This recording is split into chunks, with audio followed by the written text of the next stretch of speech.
What's the best video game of all time? Well, that's a tough one for a lot of folks out there. I got some names here. Super Mario Brothers, Tetris maybe right here. You got Doom, Mortal Kombat, Space Invaders, Pac-Man. For me, it's got to be Tecmo Bowl. I've never seen a video game like Tecmo Bowl ever in my life. When it first came out, it was those afternoons with my buddies that the time just stood still. I mean, our parents were doing whatever they were doing, and we were playing that game late until the evening. Then you'd take a break for dinner, and then you wanted to play it again. You sleep over at your buddy's house. You play it again Saturday. Tecmo Bowl, to me, is the best video game of all time. I'm impartial because I like football, but there you go. Why am I asking this question? Well, because in 1993, Sega came out with John Madden Football 93 edition with EA Sports. To me, this one was very attractive in the video game world because it was incredible. Some of the spin moves, do you remember this? The running backs that could spin, the running backs that could juke. You could push all kinds of buttons to make your players move. And this was a revolutionary video game for me growing up. But one thing I noticed was right away after 93, all of a sudden it's like boom, right? We hit the 2000s, then it was the next edition and the next edition, and boom, boom, boom, here we go all the way as history goes on. What am I trying to say with all this? Well, I think if I were to show you in Dynasty Fantasy Football what the value of a wide receiver is compared to a running back, without going into article upon article and paragraph on paragraph, just know this. Wide receivers last longer. You can get them for up to 10 years. They're a much safer choice. Runners, unless it's the absolute best, like this guy right here, okay? Or possibly this guy right here, and he's had a nice run too. Unless it's the best, aren't their days just numbered? You ever see the movie Butch Cassidy and the Sundance Kid? One of my favorite movies of all time. The Lord Baltimore scene. See these guys on horseback right here? This is what happens to runners in fantasy football. Dynasty, no doubt. All of a sudden, you're constantly chased. Remember this scene? If you've never seen the movie, go rent it. Butch Cassidy and the Sundance Kid. They're on the verge of being captured by the Lord Baltimore gang who had found them. The gang chases them up to the top of a hill, and now they're forced to jump off a cliff. Well, this is exactly what's happening with running backs. All of a sudden, now they're surrounded, the gig is up, because the new guy's in town. They got a rookie running back on your team. Look at what happened to Washington Redskins.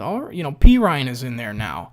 Where'd Rob Kelly go? He's gone. This is what happens in Dynasty Fantasy Football. Running backs, we should just be calling running for their lives. They don't have very much time here in fantasy football. So if that's the case, and you're thinking to yourself, I already know this. Why am I telling you this on a video? Because no one listens. No one listens. That's the problem. Why do you think I've made the name of my website Upside Down Drafting after Matt Waldman coined the phrase?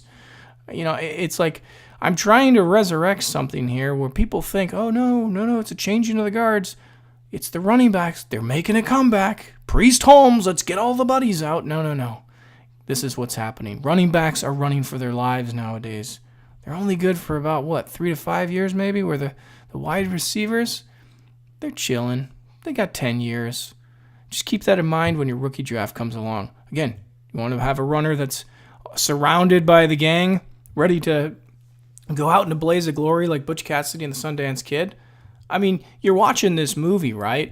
They were able to jump off a cliff and do some magnificent things, and all of a sudden you get to this scene in the movie and you're like, but there's a little bit of hope, right? Like the movie ends where they're going to make it. They're going to take out all these guys. And you still get that feeling until the end scene right here. Boom, the gun fires, bang, the running back's gone. And the wide receiver still wins and is chilling on an island with a coconut drink in his hand. And this is exactly what's going on in Dynasty Fantasy Football right now. I'm getting trade offers for all my wide receivers on my team. Everybody wants them. And you know what they want to give me? They want to give me a running back that's going to expire, who's running for his life. I don't want that. I don't want that at all. That's why I only drafted 4 runners last year on my team. Blyle Powell, Melvin Gordon in the 6th round. I had Charles Sims and Tevin Coleman. 4 runners. Then I had Kenneth Dixon on my taxi squad, who I can now promote. So I guess I have 5. That's the point I'm trying to make. Wideouts are still king. Don't let anybody fool you. UpsideDownDrafting.com, Johnny B. Check me out on Twitter. So did you think of your best video game of all time? I'd love to hear it. But in the end, if you know that the next video game is on the horizon, just like the next running back is on the horizon coming in the NFL, then you're going to have a tough time because these games are not going to stop coming out. These running backs are not going to stop coming out. It's like the faucet is on. They just keep producing, right? More video games, more runners, more runners, more runners. But can we somehow find the really good test of time video games? Sure. I mean, that's the thing, right? You got to hold tight to those good ones and not just have the next guy chasing the next guy chasing. And that's when I think the wide receivers are key. I will be in the Scott Fish Bowl this year. Very exciting news, by the way, and a huge shout out to Scott for inviting me this year. I will represent my family name well, and all my listeners here on this channel. Just a huge honor for me. I'm gonna go and give it my best, and I can't wait to show you what I'm made of. And it's just an honor, man. It's a great give back as well to Fantasy Cares, and it's a great cause. Johnny B, UpsideDownDrafting.com. Have a great weekend. Talk to you later. See ya.